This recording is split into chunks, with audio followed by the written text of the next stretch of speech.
ভারতের উপর যুক্তরাষ্ট্রের অতিরিক্ত 50% শুল্ক কার্যকর। নয়াদিল্লির রফতানি খাতে বিশাল ধাক্কা। মত বিশ্লেষকদের। দেশীয় পণ্য উৎপাদন ও ব্যবহারের আহ্বান মোদির। গাজায় যুদ্ধবিরতি নিয়ে নেতানিয়াহু টালবাহানা। ইসরায়েলি বর্বরতায় একদিনে নিহত আরও 64 ফিলিস্তিনি। মানবসৃষ্ট দুর্ভিক্ষ বন্ধের আহ্বান জাতিসংঘের। ইউক্রেন যুদ্ধ বন্ধ না হলে রাশিয়ার ওপর অর্থনৈতিক নিষেধাজ্ঞার হুমকি ট্রাম্পের। শান্তি চুক্তিতে ফেরাতে জ্বালানি নিষেধাজ্ঞা শিথিলের ইঙ্গিত। যুক্তরাষ্ট্রে অপরাধ দমনে কঠোর শাস্তির হুঁশিয়ারি মার্কিন প্রেসিডেন্টের। ওয়াশিংটন ডিসিতে হত্যা মামলায় মৃত্যুদণ্ডের বিধান চালুর নির্দেশ। এবং ভয়াবহ বন্যায় বিপর্যস্ত জম্মু কাশ্মীর। 32 জনের মৃত্যু। টাইফুনের আঘাতে লন্ডভন্ড চীন ও ভিয়েতনামের উপকূল। আশ্রয়কেন্দ্রে লাখ লাখ মানুষ।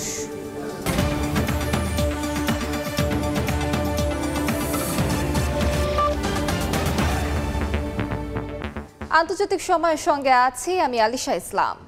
ভারতের উপর যুক্তরাষ্ট্রের অতিরিক্ত 50% শুল্ক কার্যকর হয়েছে।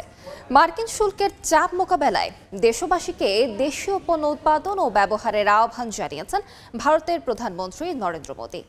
শুল্ক নিয়ে উত্তেজনার মধ্যেই যুক্তরাষ্ট্র ও ভারতের শীর্ষ কর্মকর্তাদের বৈঠক অনুষ্ঠিত হয়েছে।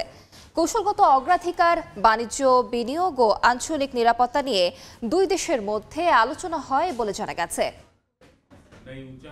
যুক্তরাষ্ট্রের শুল্ক আরোপের প্রভাব থেকে বাঁচতে এর মধ্যেই তোড়জোড় শুরু হয়েছে ভারতে। আমদানিতে শুল্ক বসায় এবার দেশীয় পণ্যের উপর জোর দিচ্ছে দেশটি। ভারতের স্বাধীনতা দিবসের অনুষ্ঠানে লাল কেল্লা থেকে দেয়া ভাষণে দেশবাসীকে দেশীয় পণ্য উৎপাদন এবং ব্যবহারের আহ্বান জানান প্রধানমন্ত্রী নরেন্দ্র মোদী। ক্ষুদ্র দোকান ও ব্যবসা প্রতিষ্ঠানকে স্বদেশি বোর্ড লাগানোরও তাগিদ দেন। চলতি সপ্তাহে বিভিন্ন অনুষ্ঠানে এই বিষয়ে বারবার তাগিদ দেন মোদী। এছাড়া সাধারণ মানুষ ও ক্ষুদ্র ব্যবসায়ীদের জন্য বড় ধরনের কর ছাড়ের সিদ্ধান্ত নিয়েছে বিজেপি সরকার। কর সংস্কার ও সরলীকরণের জন্য $12 বিলিয়ন আয়কর ছাড় দেওয়ার ঘোষণা দেওয়া হয়। মোদী সরকারের এ উদ্যোগ দেশের ভোক্তা অর্থনীতি ও জিডিপি বৃদ্ধিতে সহায়তা করবে বলে মনে করছেন অর্থনীতিবিদরা। শুল্ক নিয়ে উত্তেজনার মধ্যে মঙ্গলবার দুই দেশের শীর্ষ কর্মকর্তাদের মধ্যে আলোচনা অনুষ্ঠিত হয়েছে। বৈঠকে দুই দেশের প্রতিরক্ষা, শিল্প সহযোগিতা, বিজ্ঞান ও প্রযুক্তি, আঞ্চলিক সম্পৃক্ততা ও গোয়েন্দা তথ্য বিনিময় নিয়ে আলোচনা হয়। উভয় দেশই কৌশলগত অগ্রাধিকার, বাণিজ্য ও বিনিয়োগ, সিভিল নিউক্লিয়ার শক্তি, গুরুত্বপূর্ণ খনিজ, সন্ত্রাসবাদ ও মাদক প্রতিরোধের ক্ষেত্রে সহযোগিতার অঙ্গীকার পুনর্ব্যক্ত করে। আলোচনায় নতুন 10 বছরে ভারত যুক্তরাষ্ট্র মেজর ডিফেন্স পার্টনারশিপের কাঠামো চূড়ান্ত করার বিষয়েও আলোচনা হয় বলে জানা গেছে। সাদিয়া তাসনিম, সময় সংবাদ। বিশ্ব সম্প্রদায়ের নিন্দা আর প্রতিবাদের মধ্যেও গাজায় থামছে না ইসরায়েলি বর্বরতা। অবরুদ্ধ উপত্যকায় দখলদার বাহিনীর তাণ্ডবে একদিনে নিহত হয়েছেন আরও 64 ফিলিস্তিনি। এদের মধ্যে 13 জনই প্রাণ হারিয়েছেন ত্রাণ সংগ্রহে গিয়ে। এরই মধ্যে উপত্যকাটিতে আবারও মানবসৃষ্ট দুর্ভিক্ষ বন্ধ করার আহ্বান জানিয়েছে জাতিসংঘের ফিলিস্তিনি শরণার্থী বিষয়ক সংস্থা। আর কাতার বলছে যুদ্ধবিরতি নিয়ে হামাস সম্মত হলেও ইসরায়েলের নিরাপত্তা সমঝোতায় রাজি না থাকার ইঙ্গিত।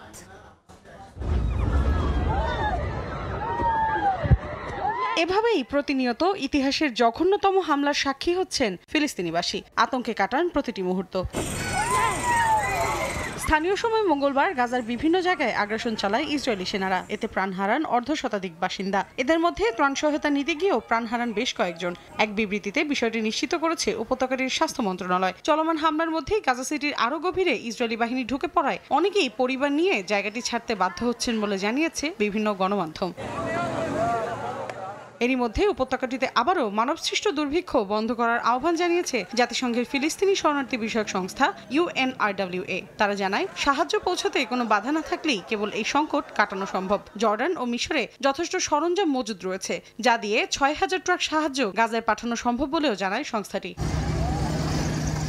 গাজায় যুদ্ধবিরতি নিয়ে ফিলিস্তিনি স্বাধীনতাকামী সংগঠন হামাস রাজি হওয়ার কথা জানালেও এখনও কোনো প্রতিক্রিয়া জানায়নি ইসরায়েল। এ অবস্থাকে সমঝোতায় ইসরায়েলের রাজি না থাকার ইঙ্গিত হিসেবে বর্ণনা করেছে মধ্যস্থতাকারী দেশ কাতার। একই দিন যুদ্ধ থামিয়ে হামাসের সঙ্গে তেল আবিবে বিক্ষোভ করেন গাজায় আটক জিম্মিদের পরিবারের সদস্যরা। এছাড়া জেরুজালেমে প্রধানমন্ত্রী বিনিয়ামিনের কার্যালয়ের সামনে মন্ত্রিসভার বৈঠকের সময় ঢোল পিটিয়ে স্লোগান দিয়ে অবস্থান নেন বিক্ষোভকারীরা। মৌসুমী সাথী, সময় সংবাদ। সিরিয়ার রাজধানী দামেস্কে ইসরায়েলি ড্রোন হামলায় দেশটির সেনাবাহিনীর 6 শীর্ষ কর্মকর্তা নিহত হয়েছেন।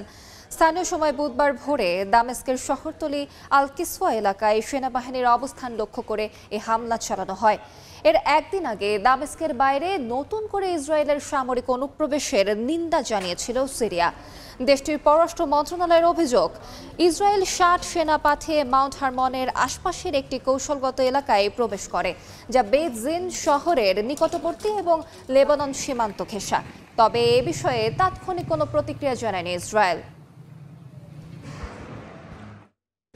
ইউক্রেন যুদ্ধ বন্ধে এবার রাশিয়ার উপর অর্থনৈতিক নিষেধাজ্ঞা আরোপে প্রস্তুত বলে জানিয়েছেন মার্কিন প্রেসিডেন্ট ডোনাল্ড ট্রাম্প।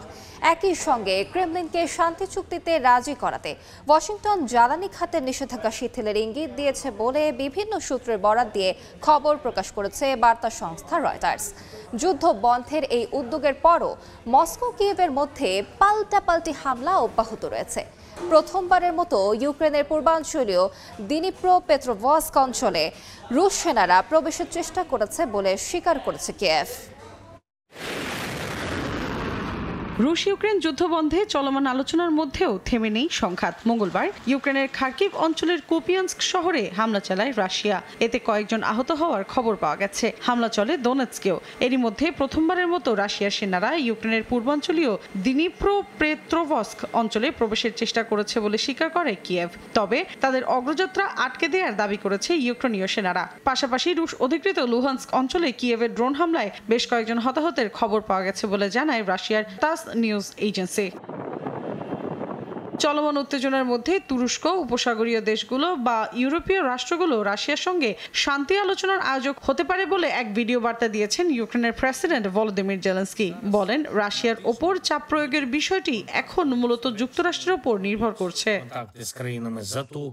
এরই মধ্যে রাশিয়াকে কঠোর হুঁশিয়ারি দিয়েছেন মার্কিন প্রেসিডেন্ট ডোনাল্ড ট্রাম্প। মঙ্গলবার এক সংবাদ সম্মেলনে তিনি বলেন, ভ্লাদিমির পুতিন যদি যুদ্ধবিরতিতে সম্মত না হন তবে রাশিয়ার বিরুদ্ধে অর্থনৈতিক নিষেধাজ্ঞা আরোপ করতে প্রস্তুত মার্কিন প্রশাসন। এদিকে 2022 সালের আক্রমণের পর থেকে পশ্চিমা নিষেধাজ্ঞায় রাশিয়ার জ্বালানি খাত প্রায় বিচ্ছিন্ন। এ অবস্থায় ক্রেমলিনকে শান্তি চুক্তিতে রাজি করাতে ওয়াশিংটন থেকে শিথিলতা আনার প্রণোদনা হিসেবে কিছু প্রস্তাব দেওয়া হয়েছে বলে জানিয়েছে সংশ্লিষ্টরা। মৌসুমী সাথী, সময় সংবাদ। যুক্তরাষ্ট্রকে অপরাধ মুক্ত করতে জোরালো পদক্ষেপ গ্রহণের পরিকল্পনা হাতে নিয়েছেন মার্কিন প্রেসিডেন্ট ডোনাল্ড ট্রাম্প। এবার ওয়াশিংটন ডিসিতে খুনের মামলায় দোষী সাব্যস্ত হলে সর্বোচ্চ শাস্তি মৃত্যুদণ্ডের বিধান চাইলেন তিনি। এদিকে মার্কিন কেন্দ্রীয় ব্যাংক ফেডারেল রিজার্ভের গভর্নরকে ট্রাম্প বরখাস্তের উদ্যোগ নিলেও তা প্রত্যাখ্যান করেছেন লিসা কুক। উল্টো প্রেসিডেন্টের সিদ্ধান্তের বিরুদ্ধে আইনি পদক্ষেপ নেয়ার ঘোষণা দিয়েছেন তিনি। যুক্তরাষ্ট্র থেকে হাসানুজ্জামান সাকির রিপোর্টে বিস্তারিত।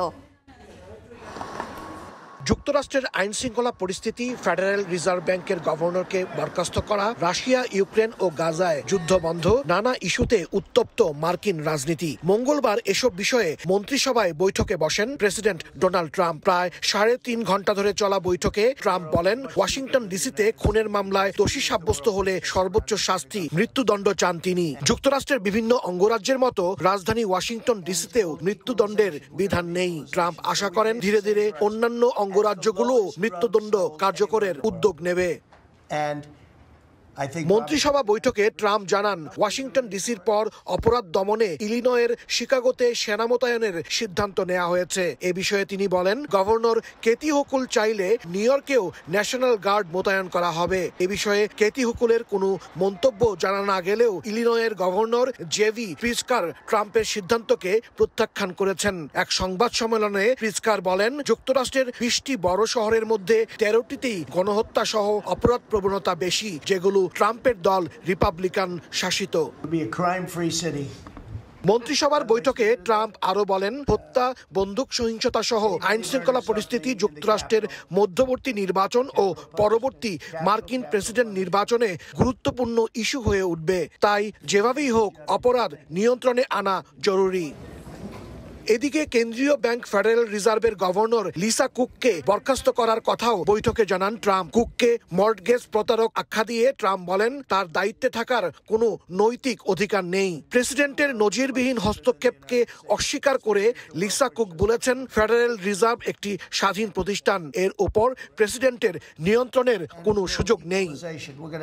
হাসানুজ্জামান সাকি, সময় সংবাদ, যুক্তরাষ্ট্র। ভারী বৃষ্টিতে ভয়াবহ বন্যা ও ভূমিধসে বিপর্যস্ত ভারতের জম্মু কাশ্মীর। নিহত হয়েছেন অন্তত ৩২ জন। ডোডা ও কিশতওয়ারে ভেসে গেছে ঘরবাড়ি, রাস্তাঘাট। সরিয়ে নেওয়া হয়েছে বাসিন্দাদের। একই সময়ে চীন ও ভিয়েতনামে আঘাত হেনেছে টাইফুন কাজিকি। ভিয়েতনামে প্রাণ গেছে অন্তত ৫ জনের। প্রবল ঘূর্ণিঝড়ে উপকূলীয় এলাকা বিধ্বস্ত হয়ে গেছে। আশ্রয় কেন্দ্রে নেওয়া হয়েছে লাখ লাখ মানুষকে। টানা বৃষ্টিতে ফুঁসে উঠেছে চেনাব ও তাওই নদী। এতে ভয়াবহ বন্যা পরিস্থিতি তৈরি হয়েছে ভারতের জম্মু কাশ্মীরে। কিশতওয়ার ও ডোডা জেলায় অন্তত ২৫টি বাড়ি নদীগর্ভে বিলীন হয়েছে। অনেক সেতু ভেঙে পড়ায় সম্পূর্ণ বিচ্ছিন্ন গ্রামীণ যোগাযোগ। স্থানীয় প্রশাসন জানায় শুধু জম্মু অঞ্চলেই ক্ষতিগ্রস্ত হয়েছে প্রায় ৫০,০০০ মানুষ। উপকূলীয় জনপদগুলোতে জরুরি সতর্ক বার্তা দেওয়া হয়েছে। উদ্ধার কাজে নেমেছে সেনা ও দুর্যোগ মোকাবিলা বাহিনী। গত এক মাসে জম্মু কাশ্মীর ও পাকিস্তান সীমান্তবর্তী এলাকায় বন্যা ও ভূমিধসে প্রায় ৪৫০র বেশি মানুষের মৃত্যু হয়েছে।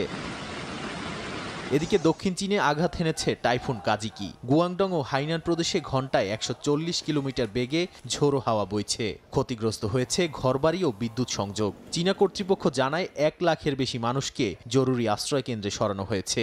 বাতিল করা হয়েছে শতাধিক ফ্লাইট ও ফেরি সার্ভিস। ভিয়েতনামের উত্তর উপকূলীয় প্রদেশগুলোতে টাইফুন কাজিকির প্রভাবে ভয়াবহ জলোচ্ছ্বাস ও প্লাবন দেখা দিয়েছে। রাজধানী হ্যানয়ের আশপাশে ব্যাপক বৃষ্টিপাতে তলিয়ে গেছে রাস্তাঘাট। দেশটির দুর্যোগ ব্যবস্থাপনা মন্ত্রণালয় জানিয়েছে প্রাণহানির পাশাপাশি কয়েক হাজার ঘরবাড়ি ক্ষতিগ্রস্ত হয়েছে। নাদিম মারজান, সময় সংবাদ। পরমাণু কর্মকাণ্ডের বিরুদ্ধে স্ন্যাপব্যাক মেকানিজম চালু করে জাতিসংঘে পুরনো নিষেধাজ্ঞা ফিরিয়ে আনার অধিকার ফ্রান্স, জার্মানি আর যুক্তরাজ্যে নেই বলে জানিয়েছে ইরান। জেনেভায় এক সংবাদ সম্মেলনে ইউরোপের ৩ দেশ জানায় পশ্চিমাদের দাবি অনুযায়ী ইরান যদি ইউরেনিয়াম সমৃদ্ধকরণ না কমায় এবং পরমাণু শক্তি সংস্থার পরিদর্শকদের সঙ্গে সহযোগিতা না করে তাহলে প্রত্যাহার করা নিষেধাজ্ঞা আবারও আরোপ করা হবে। এ বিষয়ে দেশটির পররাষ্ট্র মন্ত্রণালয়ের মুখপাত্র বলেন, স্ন্যাপব্যাক মেকানিজম চালু হলে কঠোর প্রতিক্রিয়া দেখাবে ইরান, তেহরান। এরপর সামাজিক যোগাযোগ মাধ্যমে এক্সের এক পোস্টে ইরানি উপমন্ত্রী কাজেম ঘারিবাবাদি বলেন, ইরান এখনও আলোচনার পথে আস্থা রাখে এবং কূটনৈতিক সমাধান খুঁজছে। লেবাননে মার্কিন কূটনীতিকের মন্তব্য ঘিরে তীব্র ক্ষোভ দেখা দিয়েছে। স্থানীয় সাংবাদিকদের উদ্দেশ্যে সভ্য আচরণ করুন বলে বক্তব্য দেয়ায় তোপের মুখে পড়েন তিনি।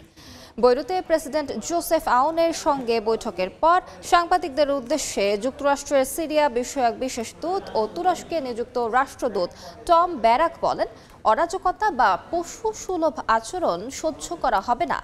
তার এমন বক্তব্য ঔদ্ধত্যপূর্ণ ও ঔপনিবেশিক মানসিকতার প্রতিফলন বলে আখ্যা দেন সমালোচকরা। লেবাননের প্রেসিডেন্সি অফিস সাংবাদিকদের প্রতি পূর্ণ শ্রদ্ধা জানিয়ে দূতের মন্তব্যে দুঃখ প্রকাশ করেছে। তবে আনুষ্ঠানিক ক্ষমা না চাওয়া পর্যন্ত লেবাননের সাংবাদিক ইউনিয়ন ব্যারাকের সংবাদ সম্মেলন বর্জনের আহ্বান জানিয়েছে।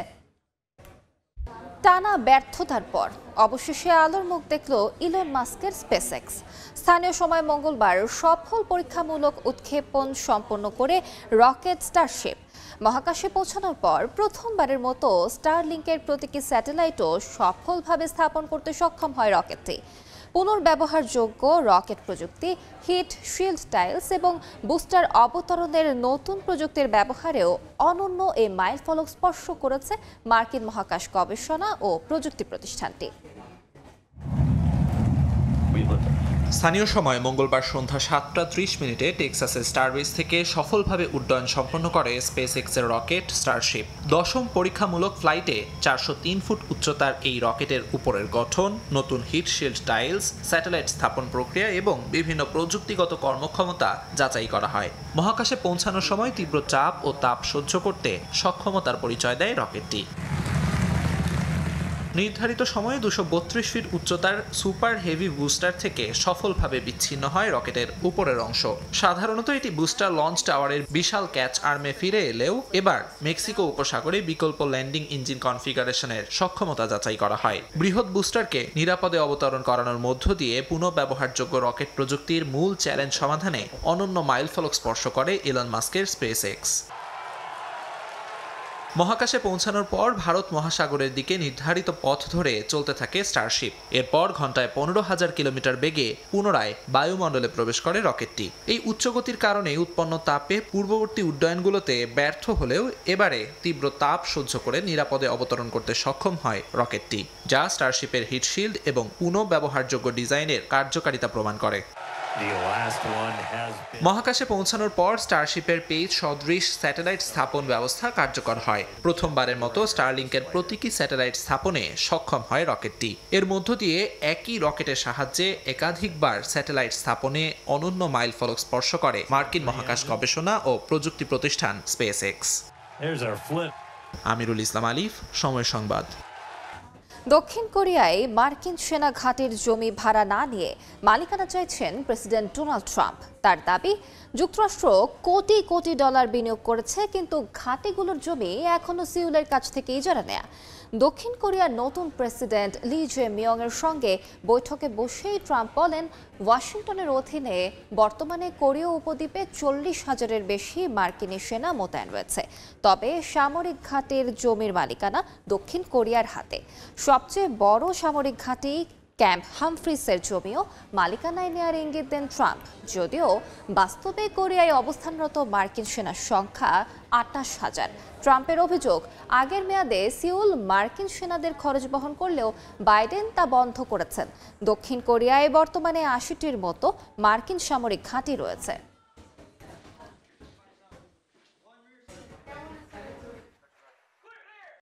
দেখছেন আন্তর্জাতিক সময়। যুক্তরাষ্ট্রের পররাষ্ট্র দফতর ব্রাজিলের বিচারমন্ত্রীর মার্কিন ভিসা বাতিল করেছে বলে অভিযোগ করেছেন দেশটির প্রেসিডেন্ট লুলা দা সিলভা। এই পদক্ষেপকে দায়িত্বজ্ঞানহীন বলে তীব্র সমালোচনা করেছেন তিনি। স্থানীয় সময় মঙ্গলবার এক প্রতিবেদনে তথ্য জানিয়েছে এএফপি। তবে বিচারমন্ত্রী রিকার্দো লেভানডস্কির ভিসা বাতিলের বিষয়ে এখন আনুষ্ঠানিক কোনো তথ্য দেয়নি মার্কিন প্রশাসন। গণমাধ্যম বলছে, প্রেসিডেন্ট ডোনাল্ড ট্রাম্পের ঘনিষ্ঠ মিত্র ব্রাজিলের সাবেক ডানপন্থী প্রেসিডেন্ট জেইর বলসোনারোর বিরুদ্ধে অভ্যুত্থান ষড়যন্ত্রের অভিযোগে বিচার শুরুর পর সিলভা নেতৃত্বাধীন প্রশাসনের বিরুদ্ধে বিভিন্ন ধরনের পদক্ষেপ গ্রহণ করেছে ওয়াশিংটন। আন্তর্জাতিক সময়ের শীর্ষ সংবাদগুলো জানিয়ে দিচ্ছি আরেকবার।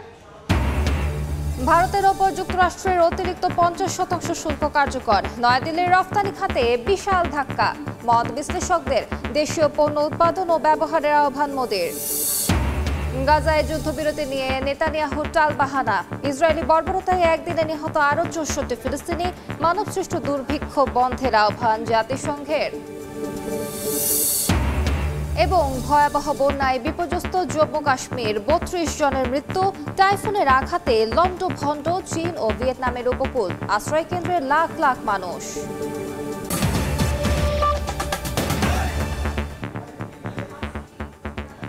এ ছিল আন্তর্জাতিক সময়। সঙ্গে থাকুন সময়।